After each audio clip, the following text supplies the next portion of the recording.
Halo semuanya, selamat datang di acara Alumni Talks Pabrik MTI 2020.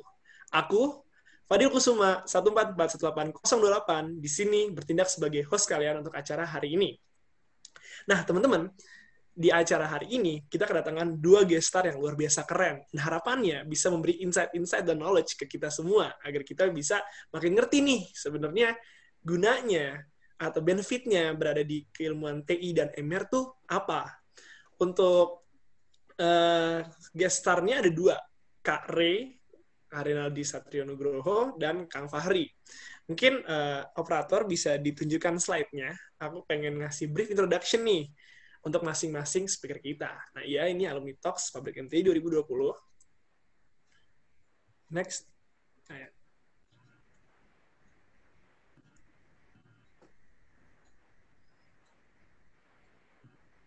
Oke. Nah, teman-teman, izinkan aku membacakan perkenalan nih untuk salah satu speaker kita, yaitu Kak Rinaldi Satrio Nugroho.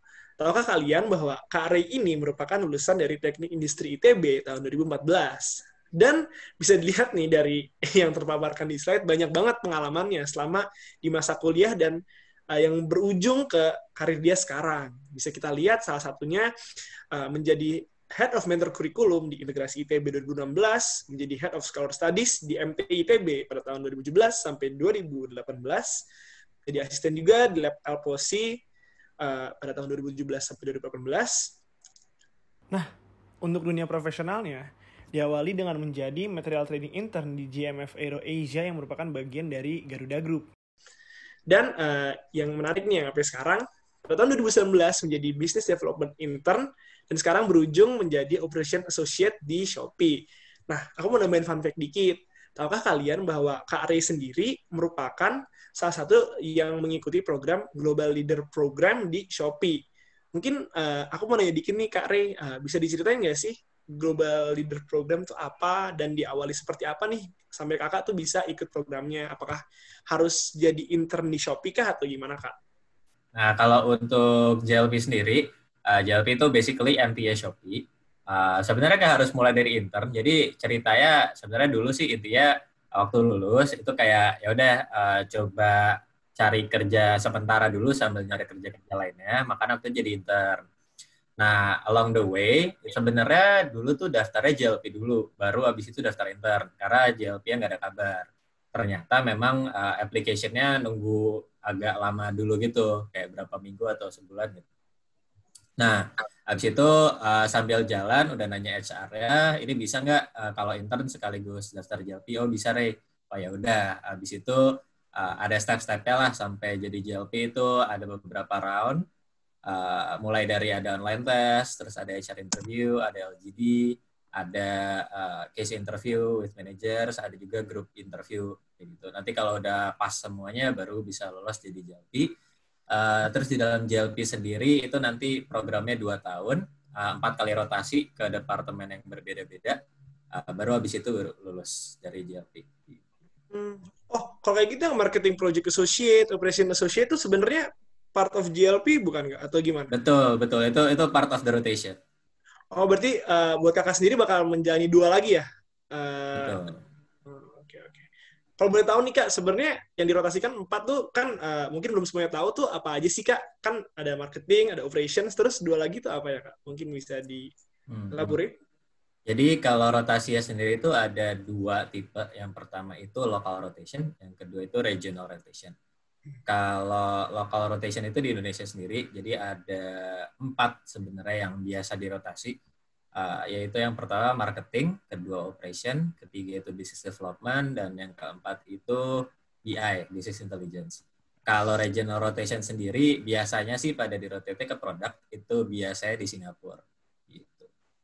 Walah. Terus berarti kalau programnya sendiri juga bisa ditempuh selama intern ini ya Kak, berarti ya. Jadi apakah selama kuliah juga masih bisa Kak? Kayak kalau misalnya kita tingkat 3 tuh bisa ikut ini atau terbatas untuk kayak pas kan sekarang udah mulai hitungannya udah lulus juga atau gimana Kak? Benar-benar bisa untuk semua kalangan ya atau gimana Kak untuk GLP ini? Ini sasarannya itu untuk fresh grad, jadi yang lulus masih kurang dari 2 tahun pengalaman kerjanya, baru bisa daftar program ini. Kalau masih kuliah nggak bisa sih. Dulu waktu Oke. intern dulu juga soalnya waktu lulus sebenarnya. Gitu. Oke, oke, oke. Makasih banget Kak insight tentang JLP ya. Semoga teman-teman itu informasinya berguna buat kalian ya. Nah, mungkin beralih dulu nih teman-teman ke speaker yang gak kalah keren. Nah, ini dia. Kak Fahri Guniar, atau biasa dipanggil Kang Fahri.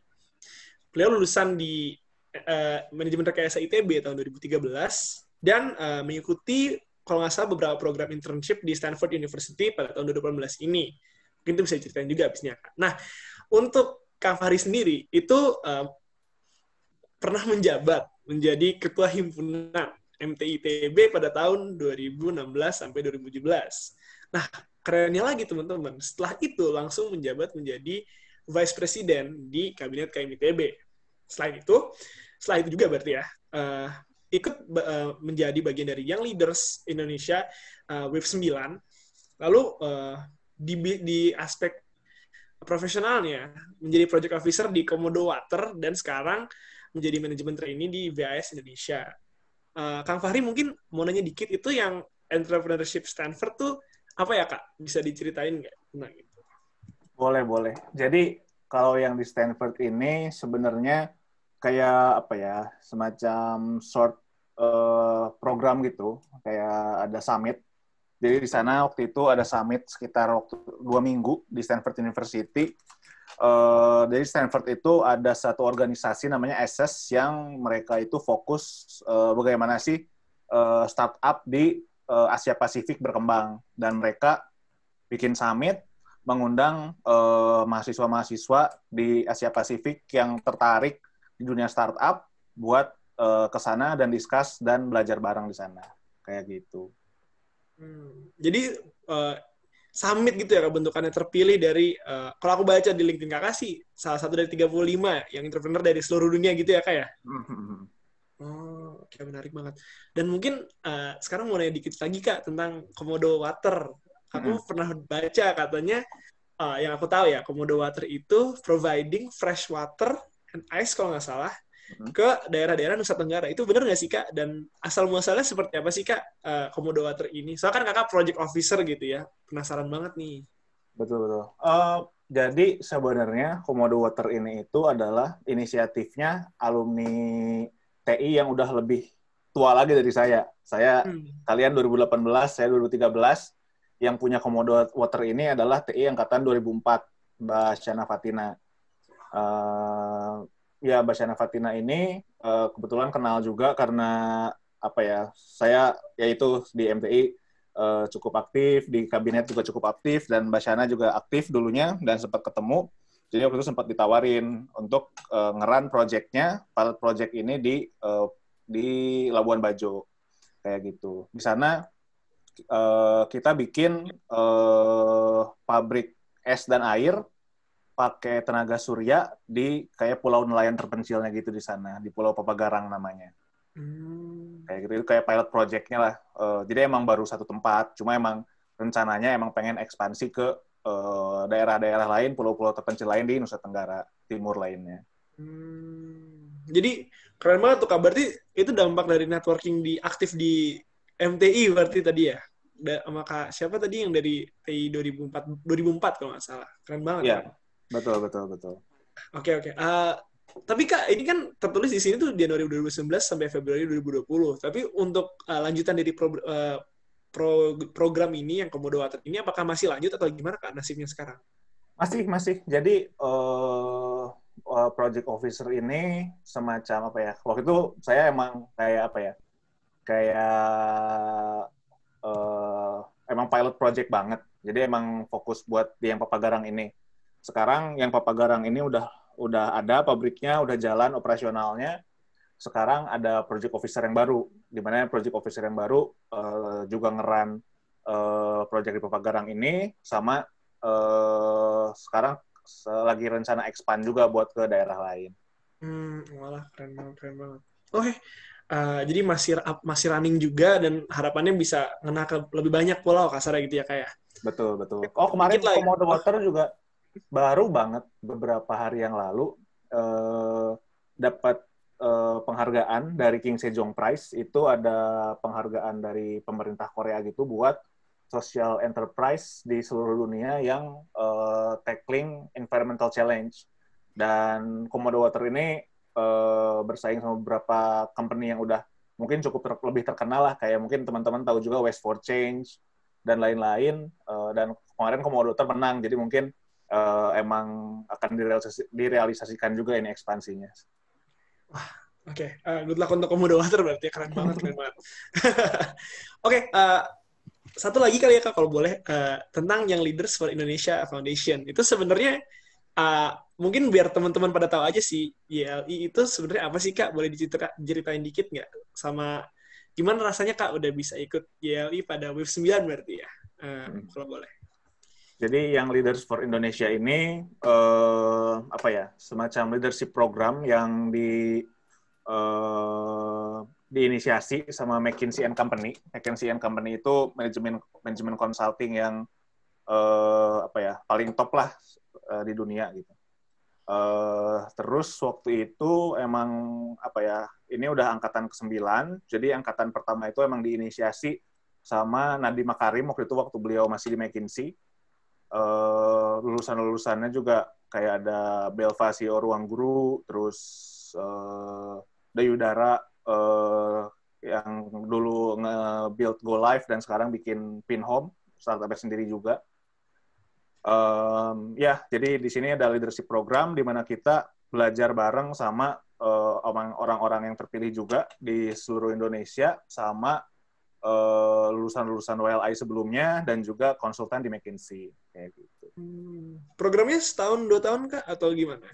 Programnya sifatnya cuma kayak ada apa istilahnya? Ada 3 forum di mana di antara forum-forum itu kita kayak dikasih project gitu. Ada personal project sama ada group project juga. Kayak gitu. Nggak nyampe setahun sih, paling cuma 6 bulan. Yaitu Mei sampai November. Seperti yang tertulis gitu ya berarti ya. Oke, mantap banget. Oke teman-teman, mungkin itu brief introduction Kang Fahri, Kak Ray, sama apa yang telah mereka lalui sampai sekarang. Cuman abis ini nih, kita bakal mulai talk show session-nya, di mana aku sendiri bakal memberikan pertanyaan lah yang telah disediakan panitia pabrik, dan ntar bakal juga ada pertanyaan dari TIMR 2019. Oke, langsung mulai aja kali ya teman-teman.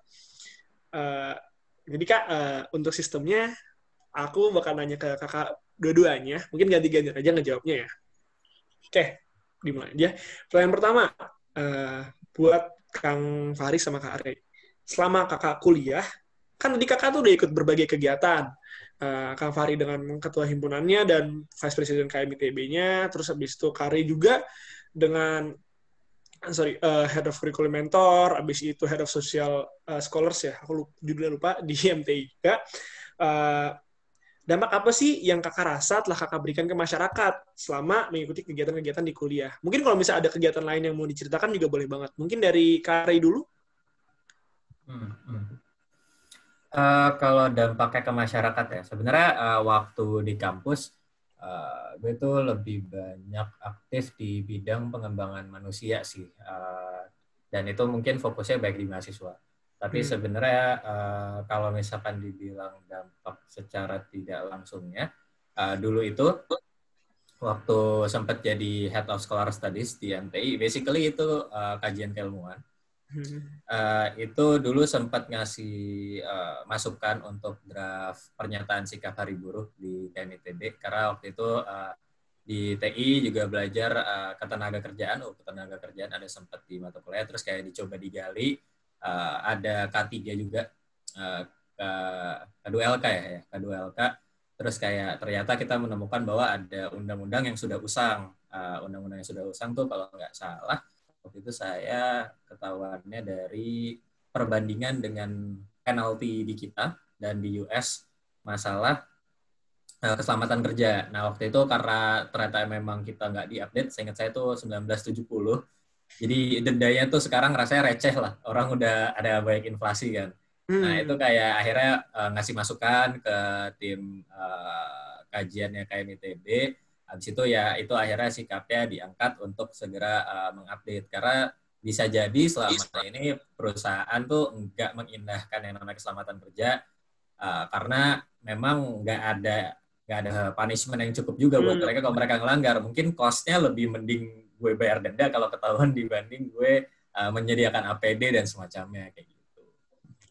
Wah, luar biasa menarik banget ya. Jadi pas zaman berarti channel utamanya di yang Head of Score Studies di MTI berarti ya, memberi masukan tentang materi TI juga kan K2LK kalau nggak salah ya, mengenai keselamatan kerja. Yang bahwa di Indonesia tuh karena belum diupdate kasarnya, tarifnya tuh masih sangat rendah sehingga muncul kekhawatiran bahwa sebenarnya jangan-jangan ada perusahaan yang menggunakan ini sebagai loophole gitu kali ya Kak ya. Wah, daripada peduliin keselamatan kan kadang-kadang lumayan costly, ya udahlah biarin aja, bayar denda aja gitu. Wah, luar biasa, keren banget. Wah, keren sih, aku baru kepikiran juga mengenal materi TI dan langsung diaplikasikan gitu ya kasarnya. Oke, luar biasa. Kalau buat Kang Fahri sendiri ada nggak Kak cerita-cerita misalkan menjadi vice presiden kah selama kabinet atau menjadi ketua himpunan, dampak ke masyarakat mungkin Kak bisa diceritain? Wah, ini berat banget ya pertanyaannya. Oh ya, dampak ke masyarakat. Ya mungkin nggak ada apa-apanya dibanding Ray yang keren banget tadi contohnya. Saya nggak pernah ngejabat di kabinet loh. Tapi apa ya, mungkin emang kalau saya juga mungkin lebih banyaknya emang apa ya, bukan ada beberapa kali terjun langsung kayak misalkan waktu itu lagi rame-ramenya di di Taman Sari penggusuran dan lain-lain, saya sama teman-teman ikut komunikasi sama orang-orang di sana. Cuma emang kebanyakan kalau saya lebih karena emang waktu itu mungkin jadi kahim, jadi emang fokusnya adalah gimana teman-teman yang lain justru bisa berinisiatif buat bermanfaat ini. Jadi mungkin kalau dari saya sendiri nggak banyak contoh, cuma mungkin yang mungkin Ray juga ingat, jadi ingat banget waktu itu pabrik yang waktu saya jadi kahim, yang ketuanya angkatannya Ray, itu emang kita pengen gimana caranya pabriknya ini bermanfaat juga. Jadi nggak hanya untuk mahasiswanya, tapi ke lingkungan sekitarnya. Jadi waktu itu di pabriknya, waktu itu kita membantu. Sekarang masih ada nggak ya Taman Sari Festival? Masih ada Tamfest. Masih ada ya. Ya Tamfest waktu itu baru banget buka, jadi waktu itu ya sesimpel kita ngebantu marketing mereka dan lain-lain kayak gitu. Menarik banget. Jadi balik lagi menggunakan keilmuannya lagi ya Kak ya, tentang marketing itu kan buat ngebantu marketingnya atau gimana? Iya, bisa dibilang seperti itulah. Ray mungkin mau nambahin juga. Kalau Kang Fahri kan dulu sekjen kabinet. Basically itu kegiatan kabinet nggak ada yang bisa selaras kalau nggak ada Kang Fahri. Schedule-nya nggak jelas, manajemen duitnya nggak jelas, nggak ada yang bisa jalan itu. Sebenarnya semua kegiatan KMITB itu otaknya Kang Fahri itu. Jadi sebenarnya semua impact ke masyarakat dari kabinet bisa dibilang Kang Fahri ikutan juga kali ya? Iya, kalau nggak lewat Kang Fahri, surat-surat gimana? Jadwal gimana, perizinan gimana, duit gimana. Luar biasa humble Kang Fahri. Ya, maksudnya apa ya? Dampak tuh mungkin bisa langsung, bisa nggak langsung. Cuma mungkin kalau saya emang banyaknya gimana caranya nge-empower teman-teman yang lain bisa ya itu berdampak langsung juga kayak gitu. Power teman-teman, baik lagi, keren banget ya. Kalau dari Kare juga, oke, makasih atas jawabannya Kare, Kang Fahri. Izin recap dikit. Jadi kalau Kare tadi nih teman-teman dampaknya memberi saran mengenai menggunakan materi K2LK ya Kak sekarang namanya, atau pada kakak dulu namanya itu K3. K2LK. Tadi salah sebutnya. Oke. Nah, buat yang teman-teman yang nggak tahu, K2LK itu keselamatan, kesehatan, dan lingkungan kerja. Jadi ngomongin tentang keselamatan dan selama di lingkungan kerja lah teman-teman. Dan dijadikan saran untuk ngebahas undang-undang yang udah outdated kasarnya. Dengan concern takutnya jadi loophole buat perusahaan-perusahaan. Dan kalau Kang Fahri sendiri, mungkin yang secara langsungnya pas di pabrik, ketika Kang Fahri menjadi kahim, di pabriknya. Berarti kan beda satu angkatan, berarti pas pabriknya Kak Ray kali ya. Itu ngebantu marketingnya Kamfest yang pada saat itu, teman-teman. Yang kita kan udah nerima benefitnya nih, sekarang udah gede lah, udah jadi tempat kita main. Pas saat itu dibantu marketingnya. Dan kalau misalnya mau tahu aja, berarti untuk semua, bisa dibilang dampak-dampak yang dilewati oleh kabinet itu Kang Fahri setujuin semua kan teman-teman sebagai vice president. Sekjen ya berarti ya kayak. Oke, mantap banget pertanyaan pertama. Keren banget kakak-kakak jawabannya. Nah, pertanyaan kedua nih Kak. Selama kuliah nih, kakak mengalami kesulitan apa sih ngebalance akademik dan organisasi kemahasiswaan? Kan kalau misalnya ada seorang ketua himpunan, ada juga seorang yang head of scholar studies juga, terus habis itu jadi head of curriculum mentor juga kan berarti lama tuh selama di ITB semuanya banyak kegiatan organisasinya. Gimana sih balancing out dengan akademiknya atau gimana? Mungkin kali ini karena tadi Kak Ray dulu, boleh dari Kang Fahri dulu kali ya. Gimana?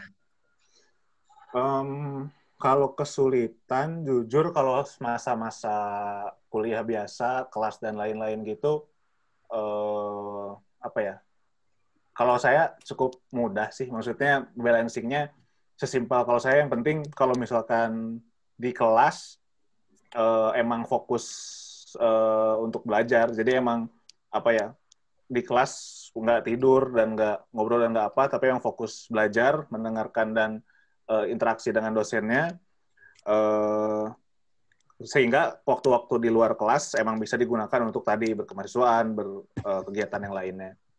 Cuma mungkin kalau kesulitan yang paling dirasakan, mungkin semuanya juga merasakan ya, tapi emang waktu tugas akhir emang saya ngerasa emang akhirnya kepentok juga kesulitan untuk gak baik manajemen waktunya. Tapi ya udah, maksudnya berhubung masih kuliah juga, berhubung udah pasti telat juga lulusnya, jadi akhirnya dimaksimalin aja, akhirnya bisa ikut juga yang program ke Stanford tadi, kayak gitu. Luar biasa. Jadi kalau kita kuisnya berarti salah satunya kalau belajar ya belajar gitu ya, kayak di kelas ya, fokus belajar.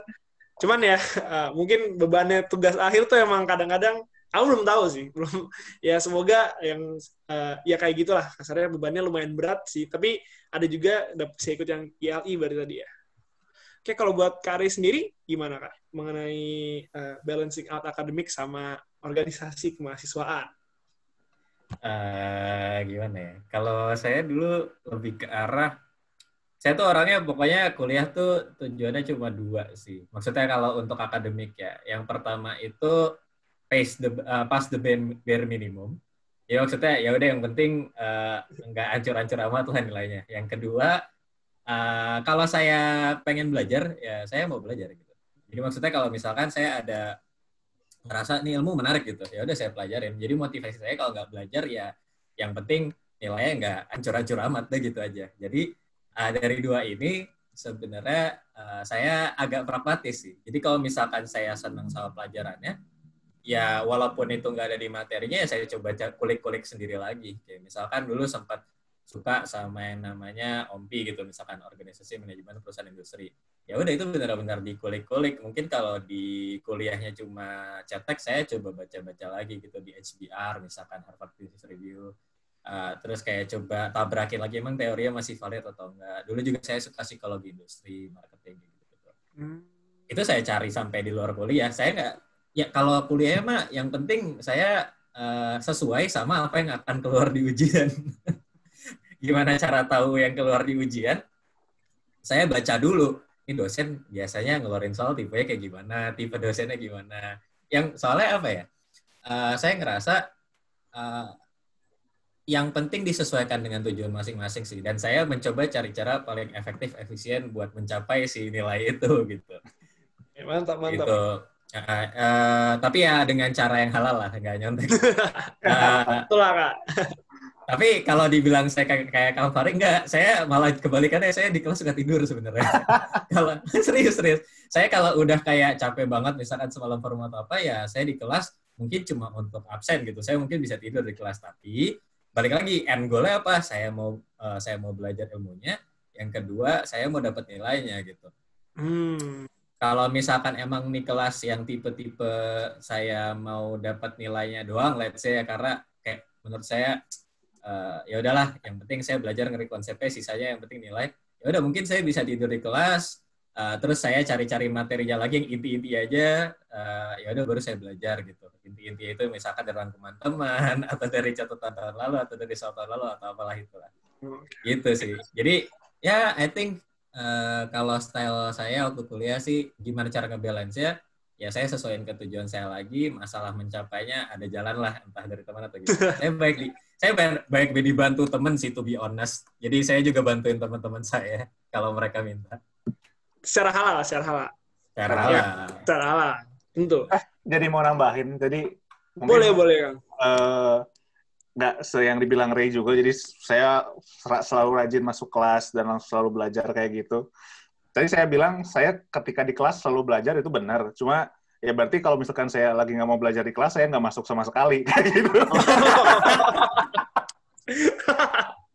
Jadi, bukan berarti tiap kelas semua, selama 1 semester ikut semua gitu ya, Kak? Juga dipikir-pikir gitu. Oke, mantap.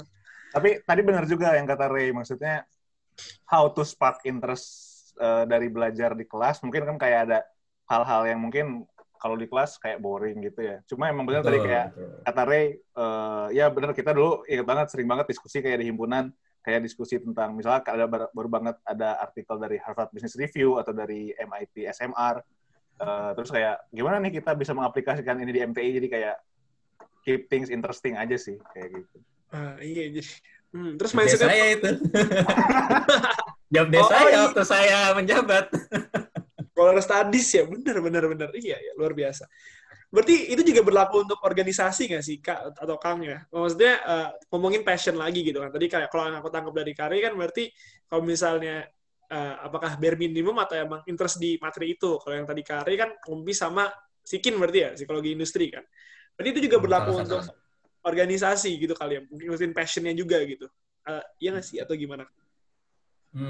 Kalau misalkan ditanya kayak gitu, organisasi sendiri saya juga tergantung tujuan saya. Coba kalau dulu di organisasi saya mah intinya gimana saya bisa, ada 2 hal. Kalau ini ada 2 hal lagi. Yang pertama, gimana saya bisa ngasih impact yang saya emang concern.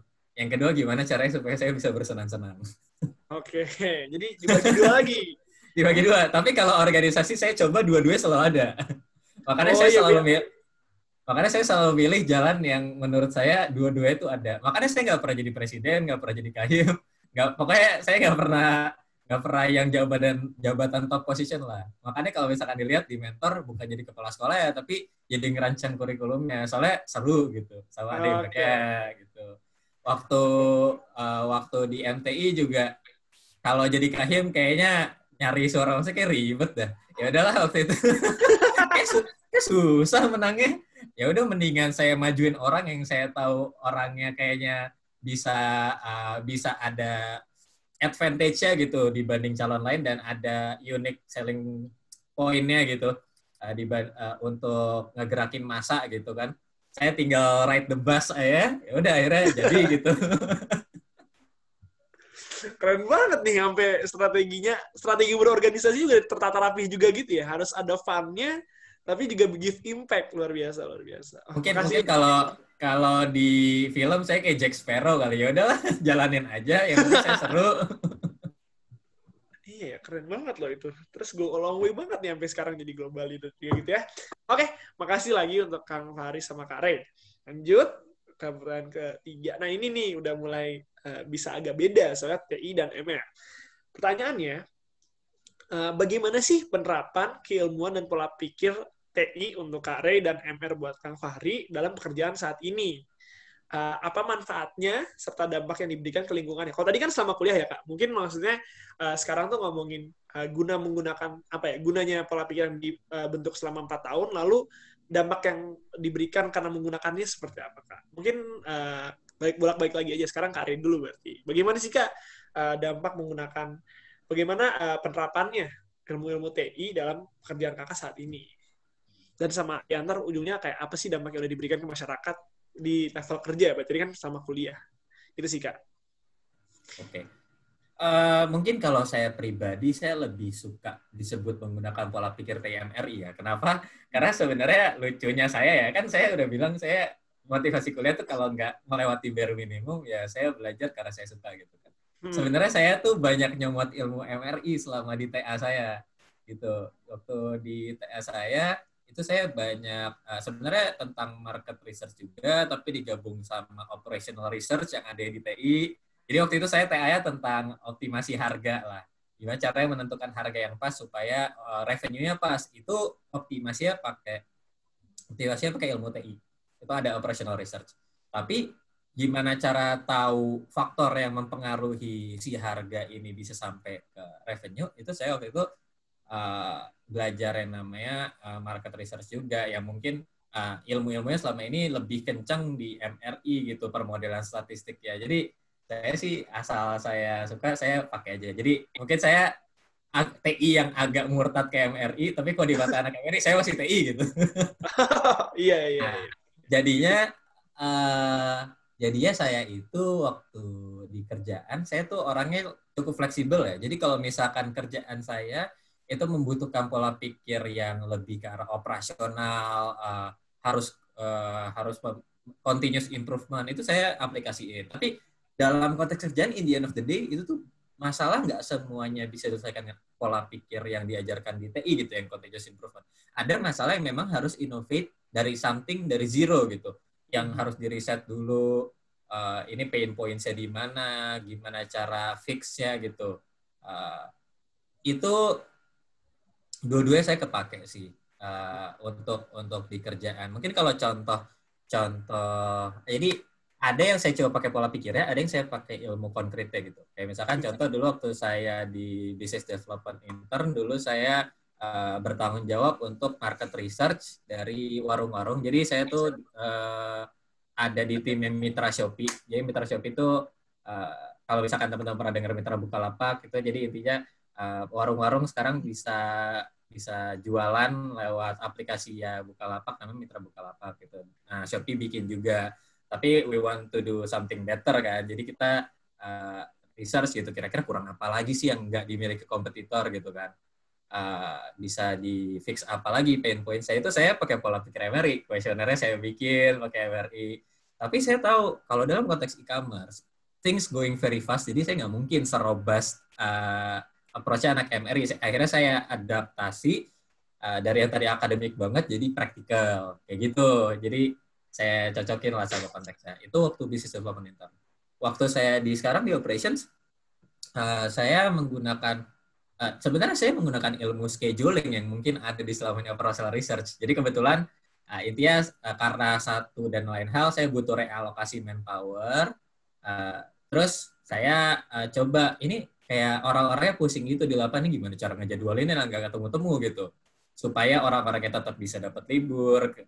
Dalam 7 hari itu pasti ada 5 hari kerja, 2 hari libur, kayak gitu-gitu lah.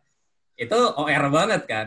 Terus saya Iya. mikir, aduh, masa pakai Linggo gitu kan, kayak kelamaan deh. Saya akhirnya cari-cari cara, oh ternyata di Excel ada solver. Ya udah akhirnya pakai Excel solver waktu itu.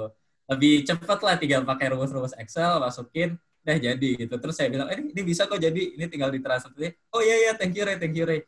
Terus saya cuma semalam aja jadi. Kalau OR kan mungkin running modelnya agak lama gitu kan. Karena harus optimal, ini kayak saya cari yang jalan tengahnya lah.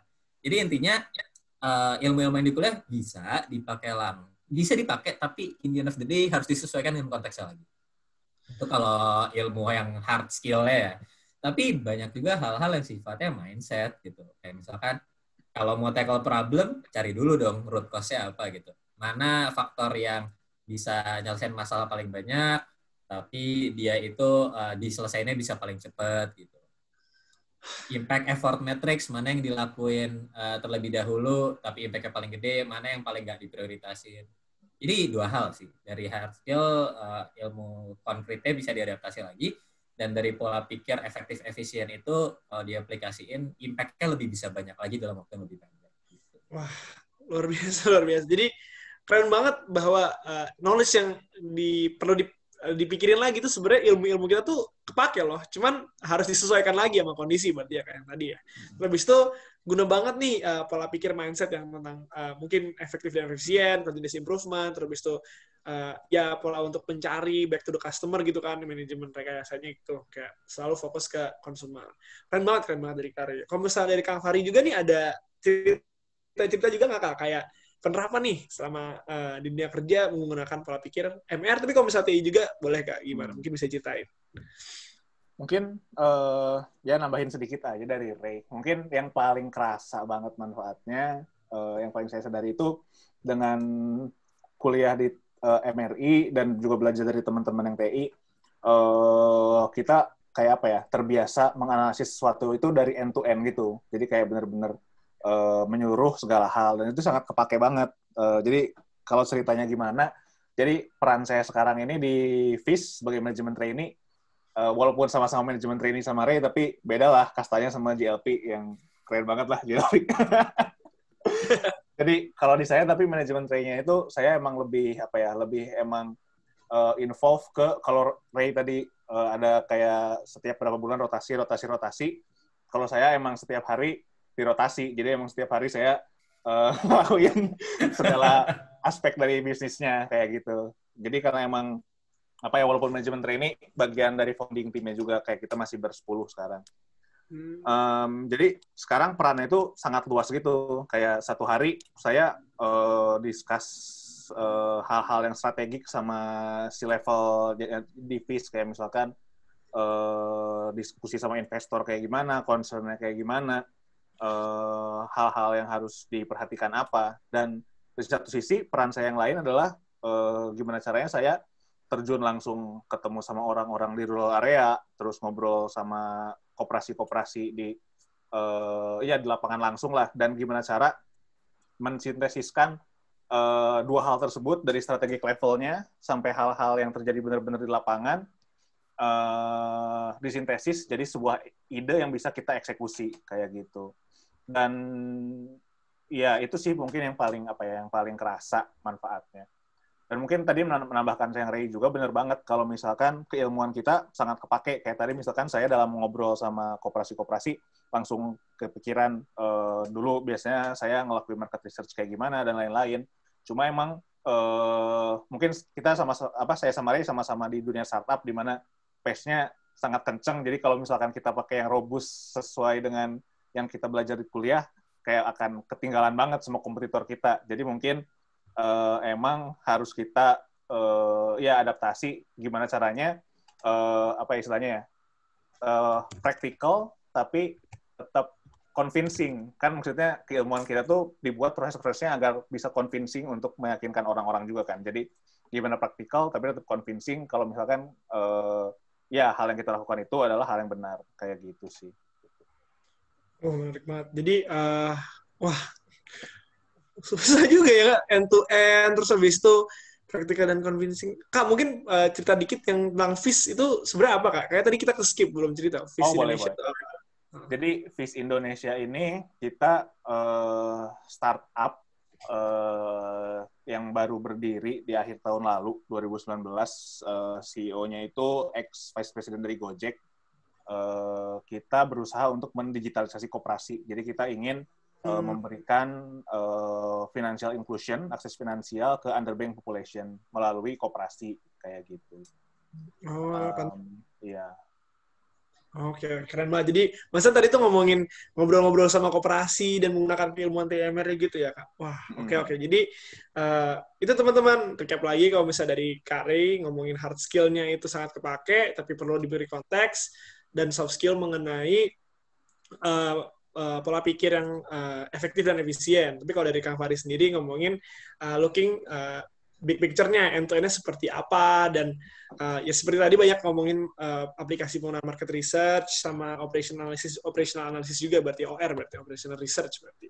Nah, Kak, lanjut ke pertanyaan yang banyak yang lagi hot juga nih sebenarnya. Mau nanya sih sebenarnya apa perbedaan sarjana TIMR dengan sarjana jurusan lain ketika udah masuki dunia pekerjaan? Kan tadi tuh udah ngomongin pola pikir TI dan MR yang kakak gunakan. Tapi itu benefitnya apa sih Kak dibandingin jurusan-jurusan lain yang kakak rasakan ketika udah nyampe di dunia kerja seperti kakak ini? Mungkin dari Kang Fahri dulu boleh?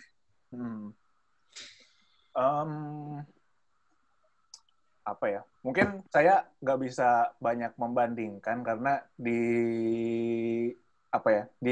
workplace saya selama ini nggak banyak yang levelnya sama fresh graduate. Jadi bingung juga membandingkan sama sarjana yang lain sebenarnya starting point-nya kayak gimana.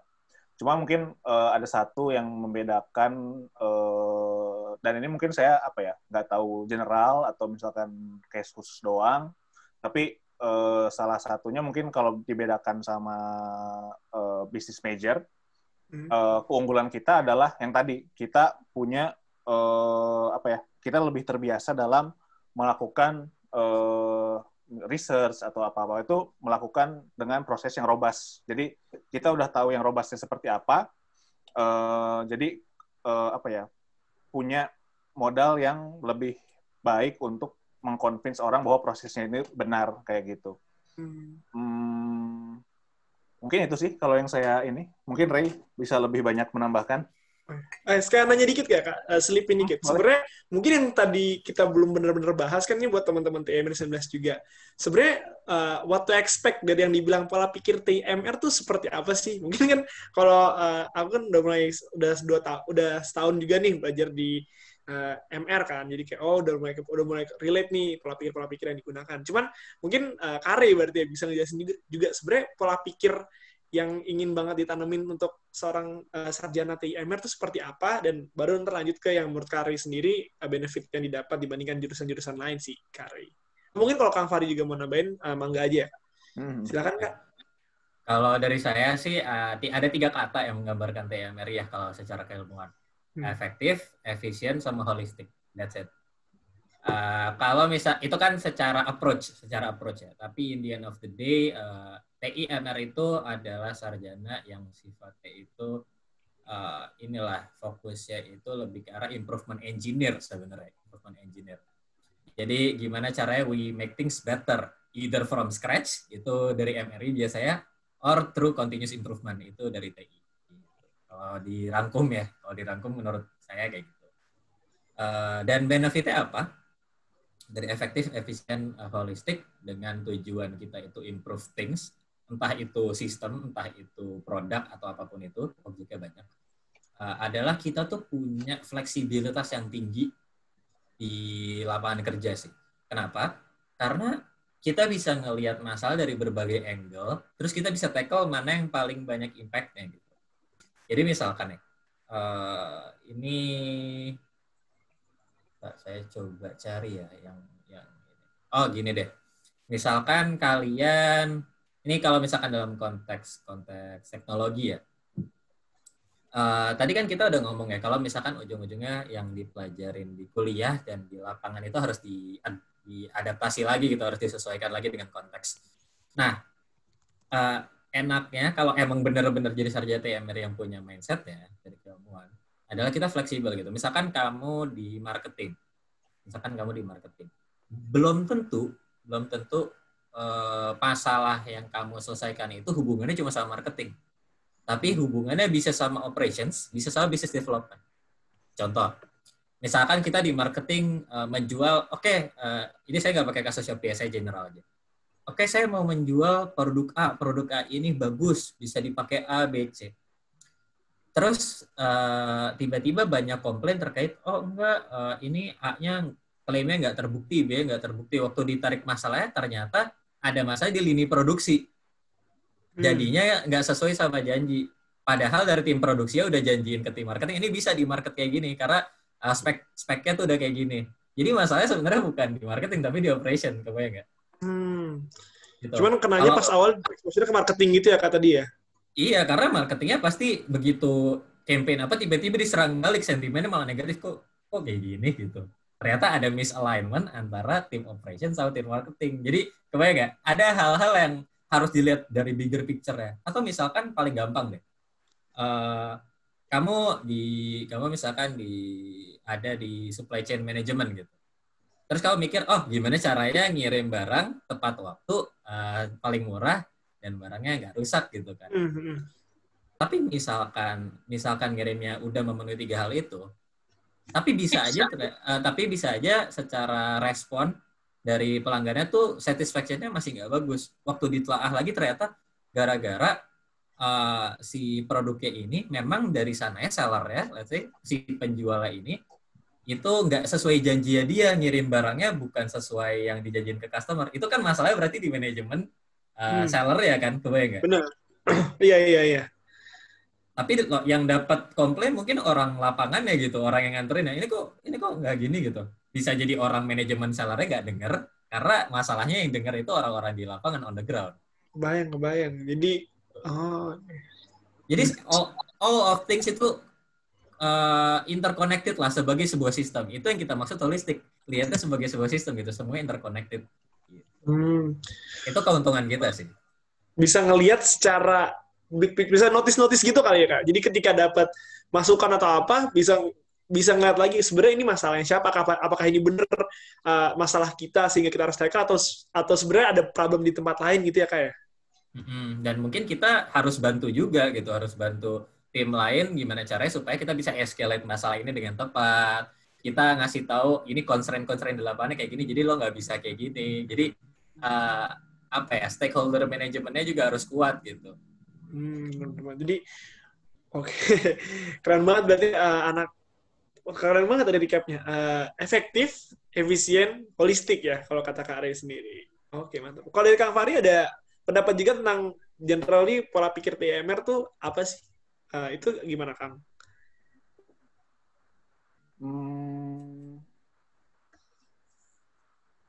Ya, so far yang dibilang Ray emang setuju sih saya. Maksudnya emang kita emang apa ya istilahnya pola pikir TMRI adalah emang kita bedanya sama engineering lain kalau misalkan anak sipil misalkan emang bangun konstruksi terus misalkan perminyakan, pertambangan dan gitu-gitu emang belajar untuk spesifik gitu masalahnya masalah misalkan bagaimana mengelola sumber daya alam di bumi. Cuma kalau kita apa gitu yang spesifik. Cuma emang kita adalah yang apa ya pola pikirnya emang gimana caranya secara umum bisa problem solving things. Di mana problem solving itu tadi kata Ray harus kita gimana caranya pertama kita bisa ngelihat semuanya secara holistik dari end to end, semuanya interconnected dan ketika kita membuat solusi kita harus bisa ngelihat solusinya itu yang paling efektif seperti apa, yang paling efisien seperti apa, dan yang visible seperti apa, kayak gitu. Benar, berarti udah gitu ya. Oke. Sama paling yang tadi juga tambahan kan dari Kak Ari juga mengenai kalau TIMR itu sebenarnya improvement engineer. Dengan kalau dari MR itu dari scratch, dari nol, kalau misalnya dari TI continuously improving kan. Oke. Mungkin itu ya pola pikir TIMR buat teman-teman TIMR 19 yang lagi mendengarkan. Semoga membantu memberi konteks lah kasarnya journey kalian di TIMR tuh bakal menghasilkan kalian yang seperti apa. Oke. Mungkin ini Kak, pertanyaan terakhir dari sesi dari pabrik, pasti kita bakal dapat dari teman-teman TMR 19. Nah, ketika kakak kuliah, pasti ada ekspektasi tertentu dong mengenai dunia kerja sarjana TMR. Mungkin aku ngajak kakak recall, kayak, wah, pas tingkat 3 atau tingkat 4, menjelang ngerjain TA, kayak berekspektasi ilmu-ilmunya pada saat itu akan digunakan seperti apa, gitu kan. Nah, tapi mau nanya, bagaimana realita dunia kerja yang kakak alami? Jadi kayak apa sih bedanya pas kakak ngerasain apa yang kakak bakal lakuin pas masih kuliah, tapi pas udah masuk ke dunia kerja sekarang nih, ternyata tuh apa lesson yang kayak, wah, yang menurut kakak bisa kakak share ke kita, biar kita tuh juga bisa mulai mengekspek hal itu ketika mau kerja gitu, Kak. Nggak cuman kayak, wah, gue anak TMR, gue bakal bisa ini gitu. Jadi kayak diceritain aja mungkin pengalamannya. Mungkin dari tadi siapa ya? Kang Fahri. Mungkin dari Kak Ray nih. Tadi kayaknya Kang Fahri dulu soalnya. Aku lupa sumpah, maaf ya. Oke. Gimana Kak?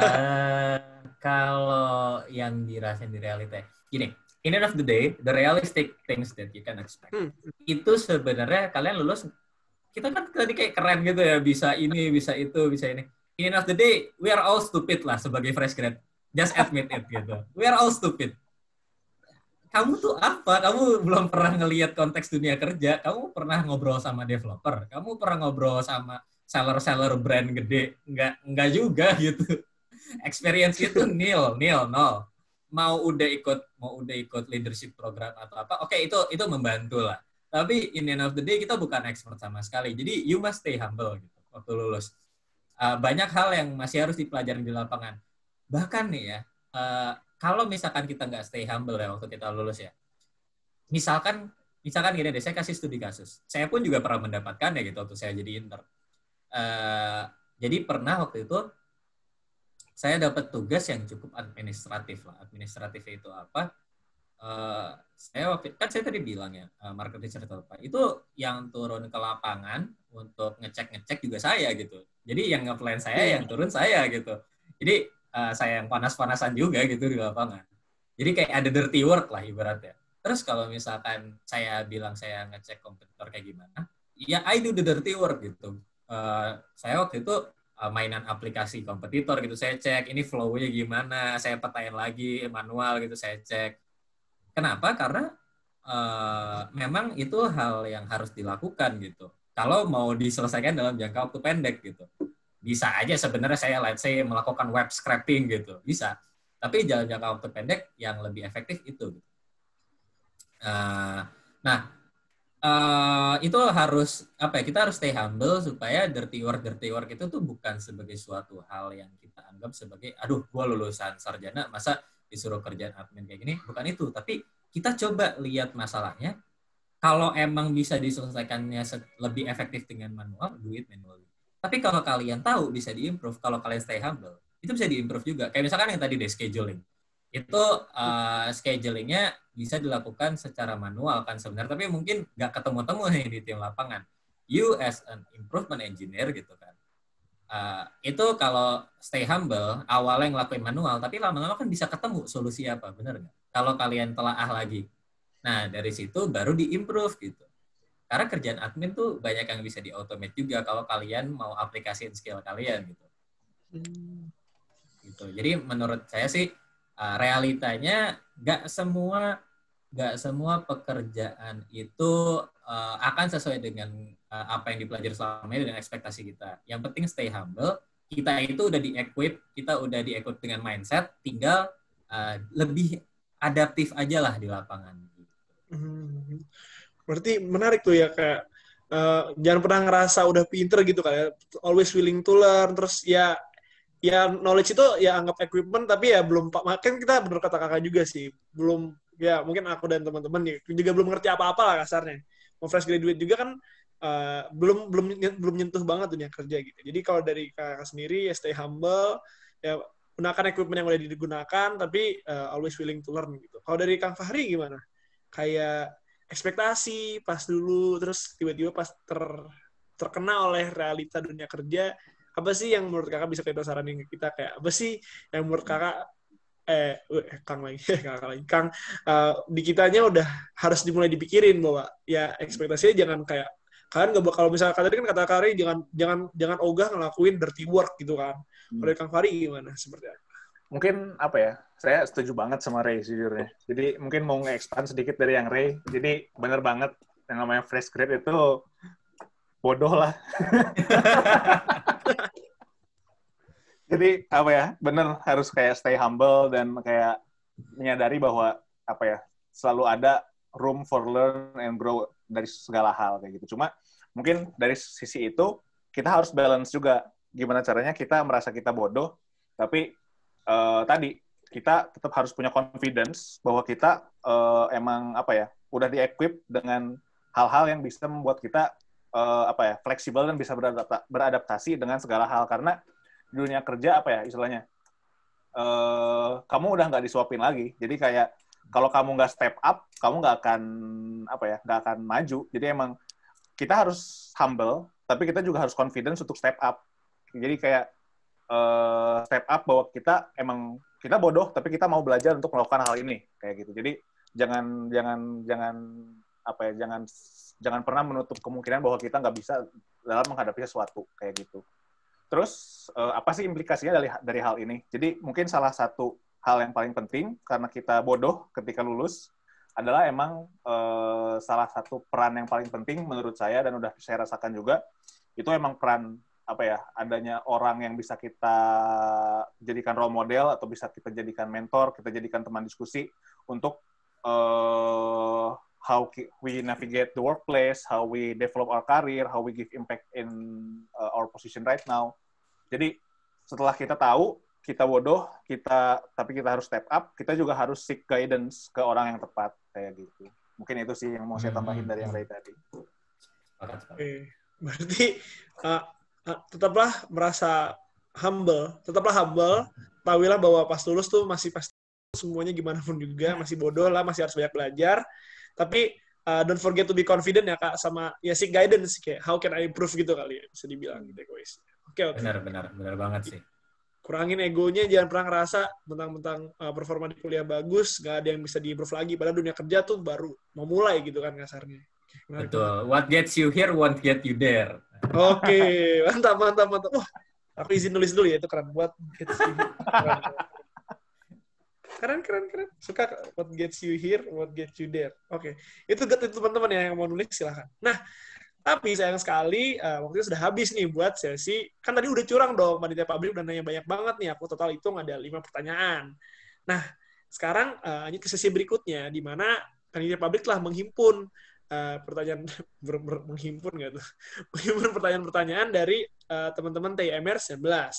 Oke Kak, sama bentukannya, aku bakal minta jawaban dari kakak dua-duanya. Pertanyaan ini lebih nggak kalah menarik sih. Sangat berguna untuk mereka. Nah, mungkin langsung aja ya. Pertanyaan pertama, dengar-dengar nih Kak, TI sama MR mungkin, itu Jack of all trades tapi Master of none. Bener nggak sih? Pertanyaan simpel itu.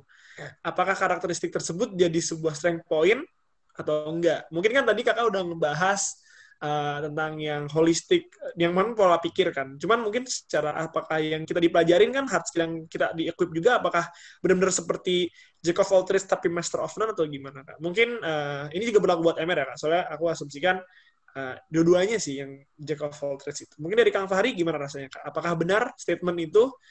Lalu apakah itu jadi strength point buat kita di dunia kerja atau sebenarnya masih banyak harus dipelajarin lagi gitu? Karena kita kan nggak master sama sekali di apa-apa, bisa dibilang.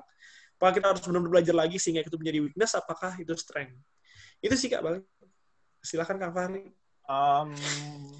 Kalau bisa dibilang, emang kita gear toward ketika lulus lebih ke Jack of all trade ya. Kalau saya bisa sepakat kayak gitu.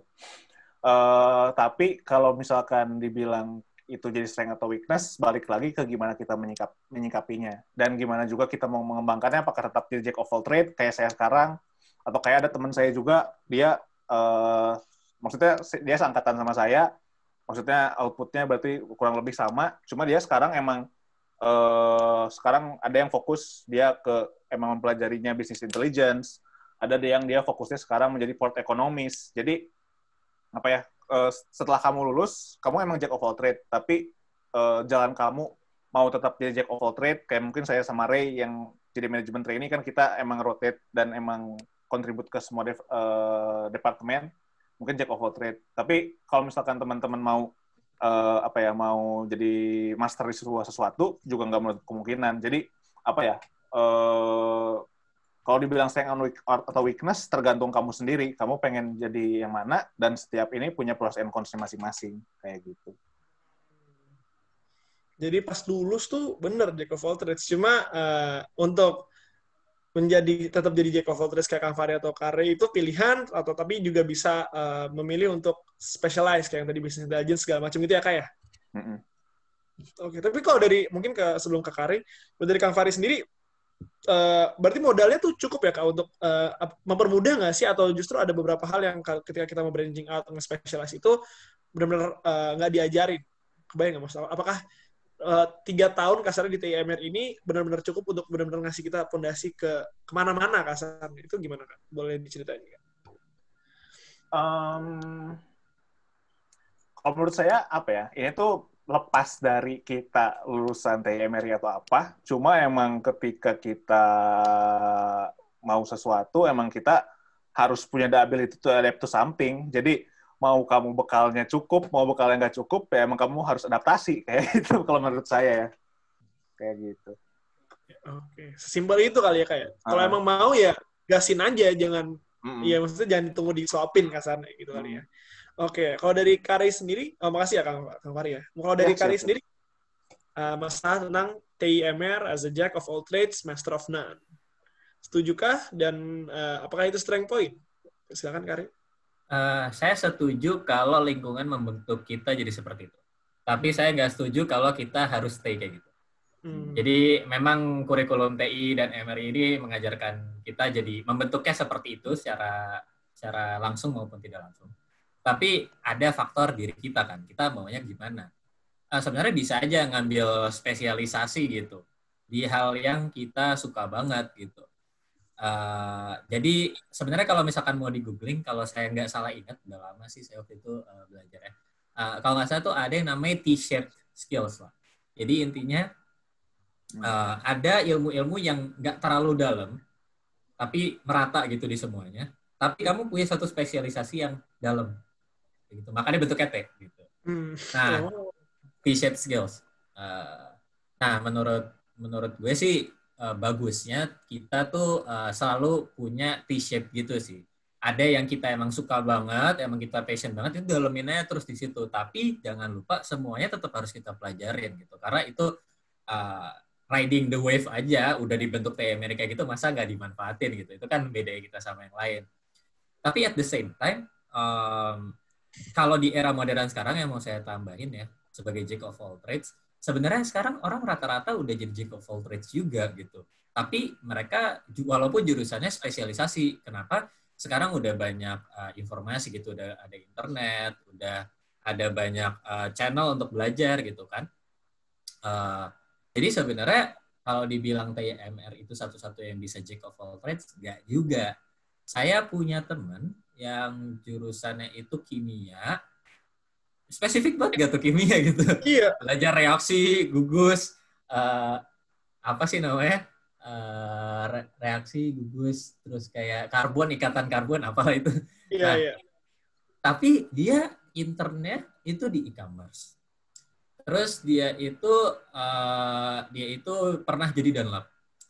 Terus dia itu juga passion di bidang beauty. Jadi dia itu kayak suka make upan gitu. Terus ya dia review skincare juga gitu, kayak wow, kayak itu hal yang sebenarnya wide banget kan. Saya ada lagi teman yang di dulunya teknik mesin. Terus dia ganti jurusan, dia sekarang di SR. Terus dia sekarang itu aktif di organisasi yang sifatnya consulting itu. Dia anak share itu.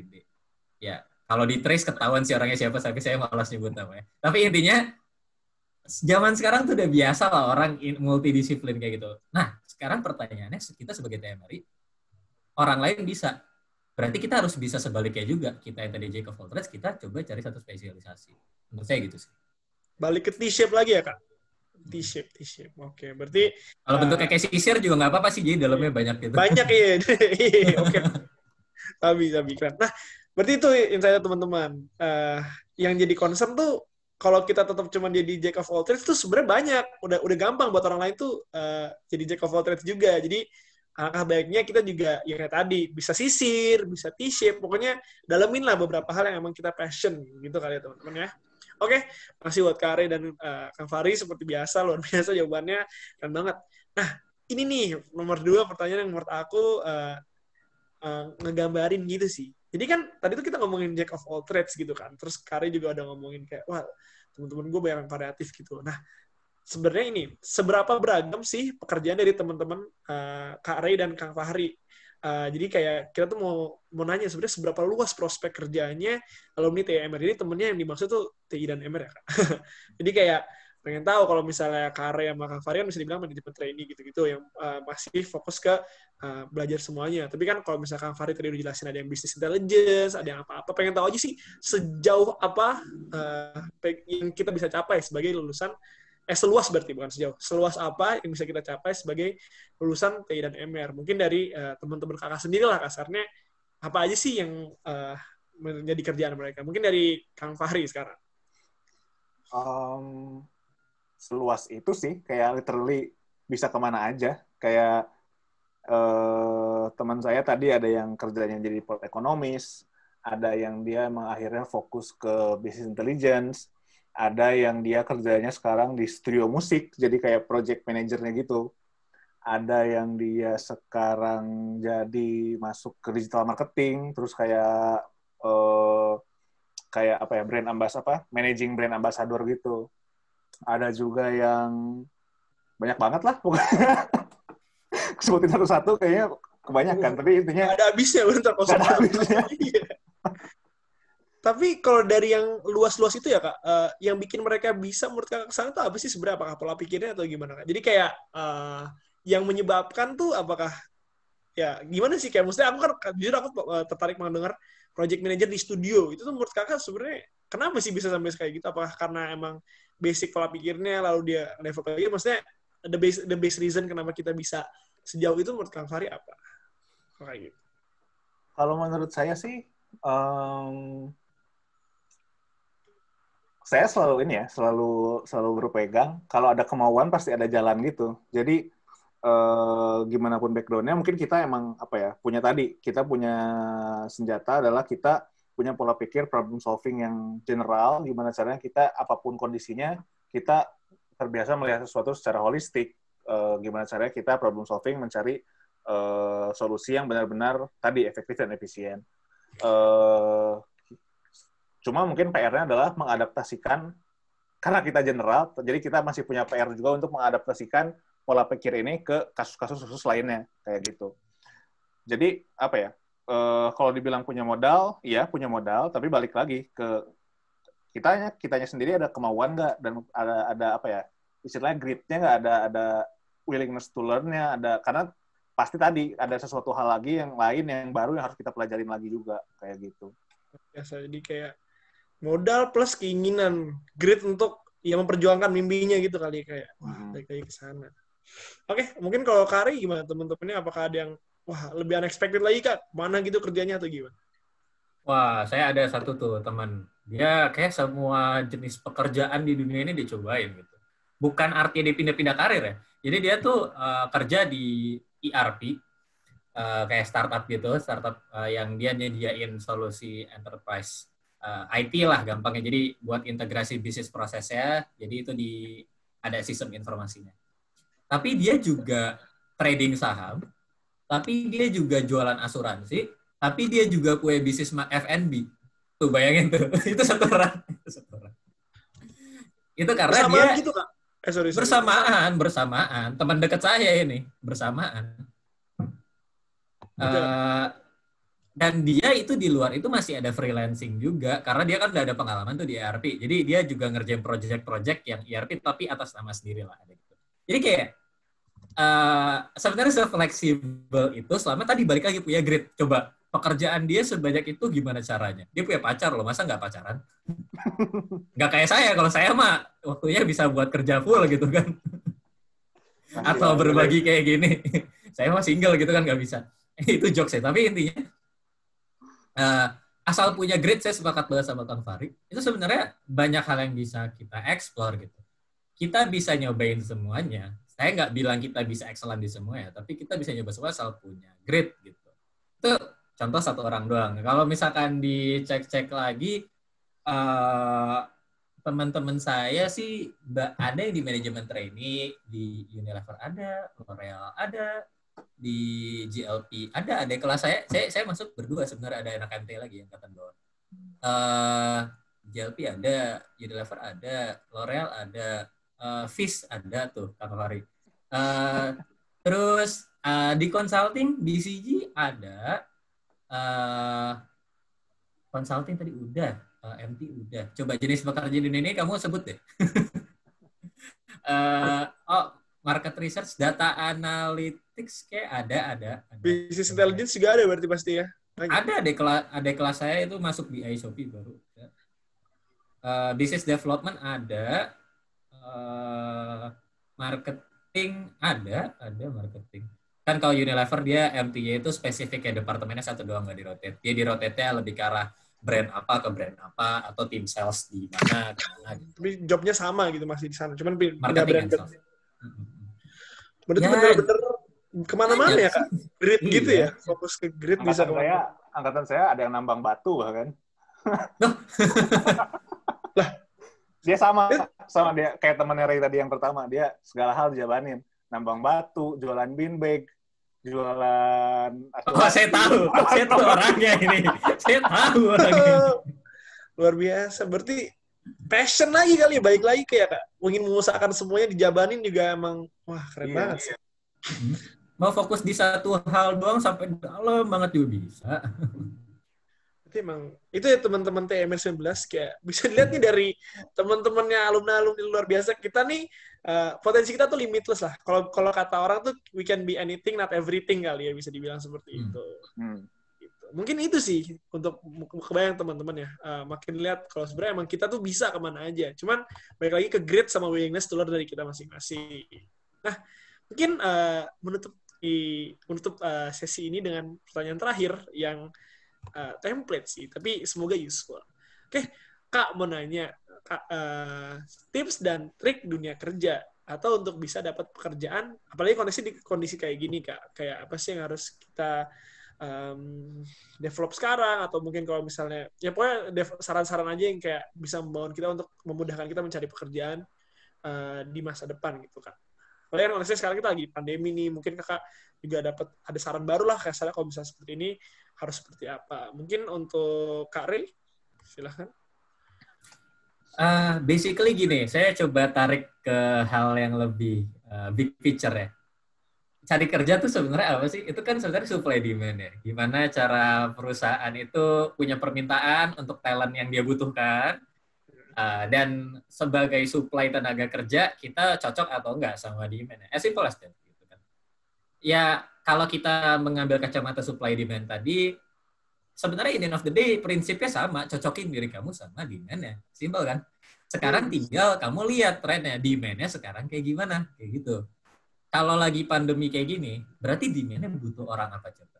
Butuh orang yang bisa kerja daring, dalam jaringan gitu, online kan. Butuh orang yang adaptif tanpa harus ketemu langsung. Benar nggak? Terus mungkin ada juga dari sisi selain kualitasnya, industri mana yang emang masih nyari orang buat direkrut. Itu kan aspek dari demand juga gitu. Di mana yang emang buka lowongan pekerjaan. Jangan ke tempat yang memang lagi freeze hiring. Gitu. Dari awal kalau kamu ke tempat yang freeze hiring, ya hanya keajaiban yang bisa membantu kamu gitu kan. Iya. Ya coba terus kayak jadi fieldnya cari dulu yang emang buka, sekali ya buka kamu cari demand-nya butuhnya yang orang seperti apa, tinggal dicocokin. Nothing different, prinsipnya sama. Cuma mungkin kalau konteks spesifiknya, let's say untuk anak-anak yang sekarang, ya berarti mungkin karena field yang buka lowongan pekerjaannya makin spesifik, ya kamu dari awal filter dulu mana yang diprioritaskan untuk kamu apply gitu. Mungkin kan ada juga startup yang sekarang lagi agak kesulitan keuangan juga, jadi mungkin kamu prioritasnya ke tempat yang memang sekarang masih lancar gitu rekrutmennya. Terus kalau udah ya karena cuma dikit, kamu juga harus tahu saingan kamu berarti makin mampet dong di satu industri gitu. Karena industri yang tutup, orang-orang kan pasti mencoba fleksibel juga gitu, adaptasi dengan keadaan ya. Kamu harus siap dengan kompetisi yang lebih ketat lagi. Jadi kalau dirangkum, intinya adalah tadi tetap analisis gimana cara kamu menyiapkan diri itu dari kacamata supply demand, entah dari mana tempat yang buka ataupun skill yang dibutuhkan. Berikutnya karena konsekuensinya kamu harus lebih tough aja sih untuk compete untuk dapetin ini. Tapi kalau saya terakhir nih ya dari saya, ngapain cari kerja sih kalau emang kamu bisa bikin bisnis sendiri kan mindsetnya bisa diganti, ya nggak? Ya nggak? Benar. Mindsetnya bisa diganti. Mindsetnya bisa diganti. Bikin bisnis sendiri kecil-kecil dulu aja sambil mungkin cari pekerjaan gitu. Kenapa? Karena masih muda. Kenapa nggak coba bikin bisnis sendiri? Saya sendiri nggak bikin bisnis sendiri. Tapi saya belajar jadi aktif investor gitu. Gimana saya bisa beli saham yang kira-kira ini fundamentalnya baik, long termnya bagus. Itu kan sebenarnya butuh effort juga gitu. Tapi itu kan hal yang menghasilkan uang sebenarnya kan. Gitu. Bener. Jadi kalau aku nangkepnya sebelum Akang Sahari ini, aku nangkepnya balik lagi ke konteks supply dan demand. Kayak kita sebagai supply-nya lihat dulu sebenarnya apakah pasarnya cocok, apakah kita ke demand yang benar, apakah kita mau nawarin ke yang tadi yang lagi freeze hiring kan, ya masa kita keterima kan enggak juga. Habis itu mengetahui juga yang cocok-cocok sama kita, lebih mengetahui komputer seperti apa yang lebih dicari, dan mungkin nyocokin lagi kalau yang tadi katanya berarti nge-grid lagi Kak, membangun kualitas lagi lah kasarnya. Nah tapi key intake-nya jangan lupa ada opsi bikin bisnis. Kadang-kadang ngapain kerja kalau bisa bikin gitu kan ya. Nah, itu mungkin kalau dari Kak Ray. Masih banget, Kak. Nah, kalau buat Akang Fahri gimana? Ada saran kah? Kalau tadi Ray ngelihat dari kacamata market view-nya, tapi mungkin saya nambahin. Tadi kalau Ray bilang kita harus memenuhi supply dan demand, tapi pertanyaannya gimana sih biar jadi orang yang memenuhi supply demand tersebut? Mungkin apa ya, banyak banget yang bisa dilakukan, cuma saya mau ngasih satu tips aja. Mungkin tadi sih saran saya adalah go beyond. Jadi kalau misalkan belajar di perkuliahan, jangan cuma berhenti di kelas, tapi explore lebih lanjut, cari sumber lain. Kayak tadi misalkan saya sama Ray senang misalnya nyari dari Harvard Business Review, dari misalkan MIT Sloan Management Review, atau misalkan simpel dari TED Talk, YouTube, dan lain-lain. Terus dari hal yang dipelajarin itu jangan cuma berhenti belajar doang, tapi mungkin sebelum masuk ke dunia kerja udah mulai belajar gimana caranya mengaplikasikan keilmuan tersebut di lingkungan kalian, bisa misalkan di MTI atau di organisasi kalian yang lainnya. Karena dengan kayak gitu kalian mulai berusaha yang tadi gimana caranya mengaplikasikan keilmuan tadi nggak cuma sebagai teori, tapi bisa beradaptasi ke lingkungan yang nyata, di lingkungan yang kecil dulu lah, di organisasi kampus kalian dulu.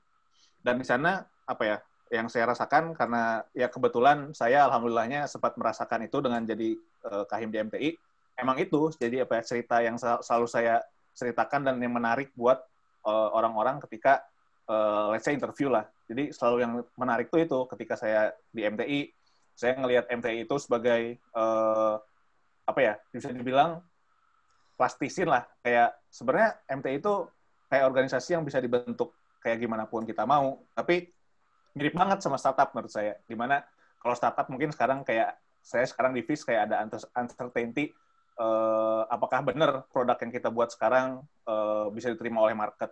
Sama aja kayak MTI. Benar nggak sih program yang waktu itu dibuat bisa diterima oleh pasarnya MTI, yaitu ya anggotanya MTI.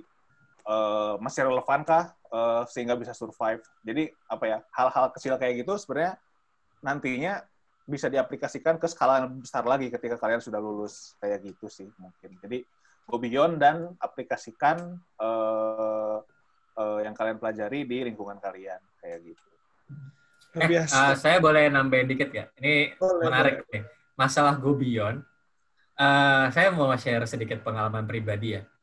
Mungkin tadi kan kita, Kang Fahri kayak, Ray JLP atau apa. Atau misalkan dari moderatornya juga tadi, ya waktu kuliah ngasih impact menarik ke undang-undang gitu kan, sore retensi cup. Tapi sebenarnya in the end of the day, I'm still thinking, kalau kalian denger ini doang, kalian kayaknya nggak bakal nyadar kalau saya lulusnya hampir 5 tahun. Saya nggak ngejabat apa-apa di kabinet, saya emang lulus telat aja sebenarnya. Saya lulus April 2019, saya angkatan 2014.